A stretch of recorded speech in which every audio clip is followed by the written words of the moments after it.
So I was thinking today I might go out and do a bit on the boat. Maybe not. Yeah, I think I'll find something inside to do.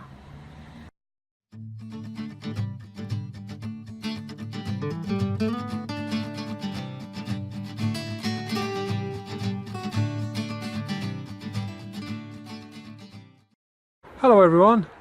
Last night we had torrential rain and wind. In the coming days we're supposed to have snow, but today there's blue skies and no rain up until now. But that may be all about to change. I don't know if you can see over my shoulder there's a rainbow, and I think that means there's going to be rain. If you look over into the horizon you can see it coming down the valley. So if the rain holds off, today is going to be a sanding day. I'm going to get the rest of the bottom of the hull on the far side done. If not, I'm going to be working inside. So if you enjoy these videos, remember to give me a thumbs up. If you haven't already done so, subscribe. And let's get on and do a bit of work.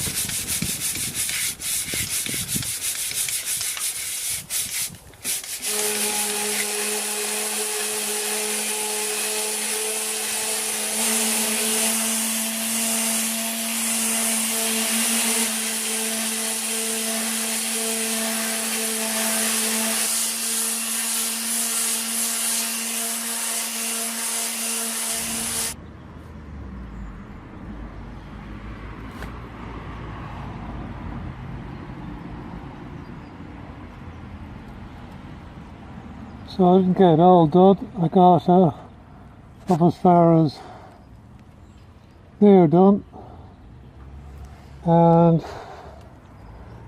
down as far as there. But it's a bit of sanding that I didn't think I'd get done, and this day of good weather has given me a chance to do that, so I'm not much further on. So the rain is on the way though, as you can see there in the background. Grey skies are coming again. It's going to rain tonight and possibly snow. Actually feels a lot colder now in the last 20 minutes.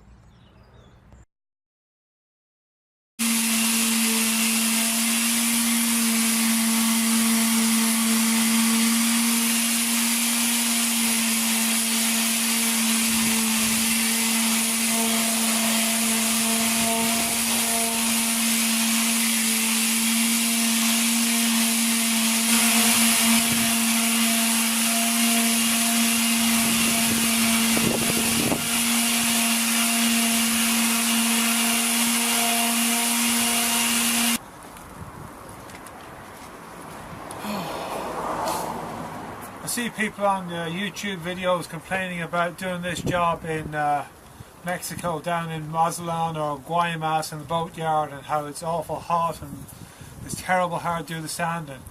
They should really come here for an hour and have a go doing it in Ireland, because I'd be glad to be back in the sweltering heat doing it instead of freezing cold here. It's just bitter here today. It's about between 3 and 4 degrees Celsius, and there's a wind blowing that's just go through you. As you can see, the wind is blowing around.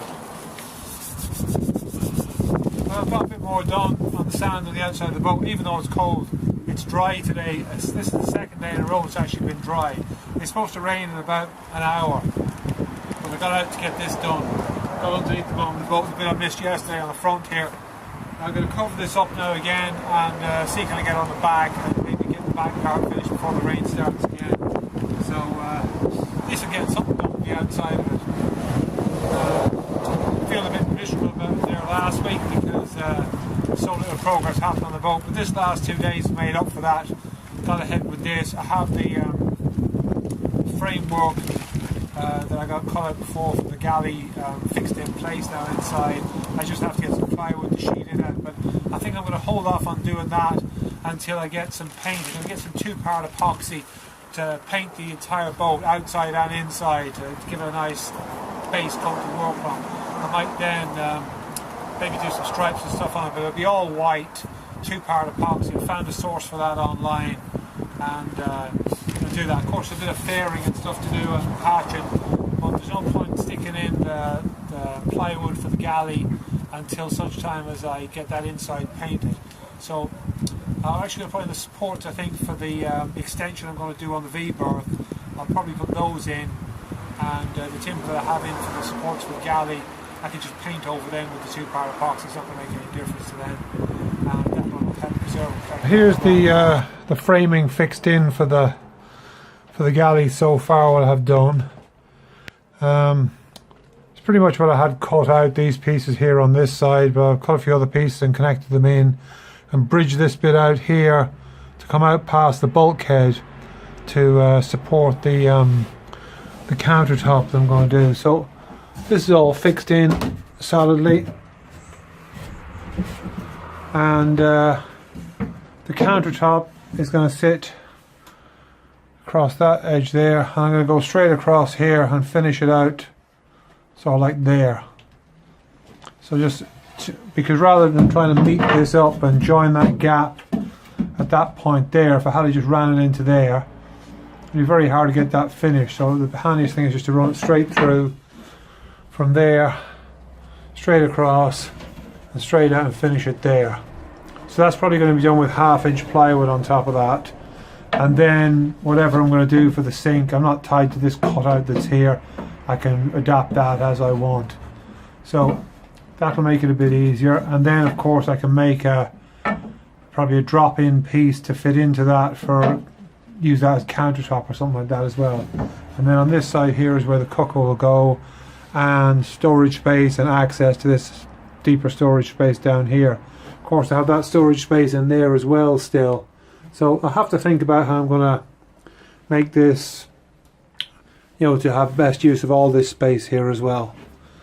So that's how it's looking there now anyway.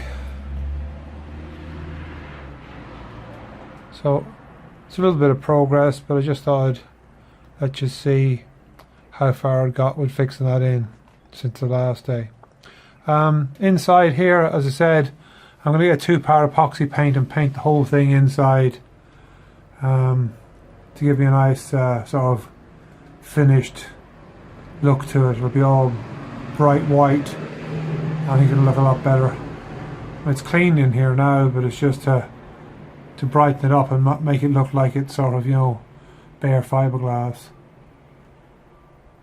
So I'm going to order that, and of course I'm going to need to get weather conditions to use that, because this thing has to be above 10 degrees as well to use it. So that's Celsius. And then the little bits of patching of holes and stuff in the deck and all that where the hardware was, have to patch them too. So they're all weather dependent things as well. Well, I'm back inside again, and trying to get a bit of work done in here. You may notice here on the bench in front of me there's a lot of dimensional timber. This is out of the Iroko timber that I had. I'd like to say a big thank you to Derek, who let me use his table saw to cut this timber up. So I've cut out some strips for some edging stuff that I'll be needing. I've also cut out some pieces here that are sort of 3 inches wide, I suppose, or 70 odd mil by 20 mil, which are going to be used to make the companionway and the other hatches that I need. And I've also cut out the pieces that I need to make the handrails. So I cut 3 pieces, I need 2 of them, so I cut 3 pieces the same, so if I mess one up I have a spare. So that's what we're working on now, making the handrails. Now I say I need 2 of them, and I could make them one at a time, but I decided it made more sense to make 2 of them at the same time, at least for the first initial cutting out stage. So what I'm going to do is I'm going to fix these 2 pieces together and then mark out the handrail onto that and then cut them out.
So this is the waste here.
So that's the two blanks roughed out.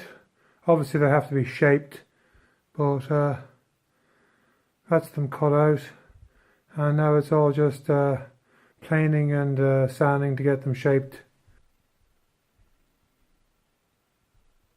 Okay, so that brings the end of another episode. If you've enjoyed watching this video, please remember to give me a thumbs up. If you haven't already done so, subscribe, share it with your friends, and I'll see you next time.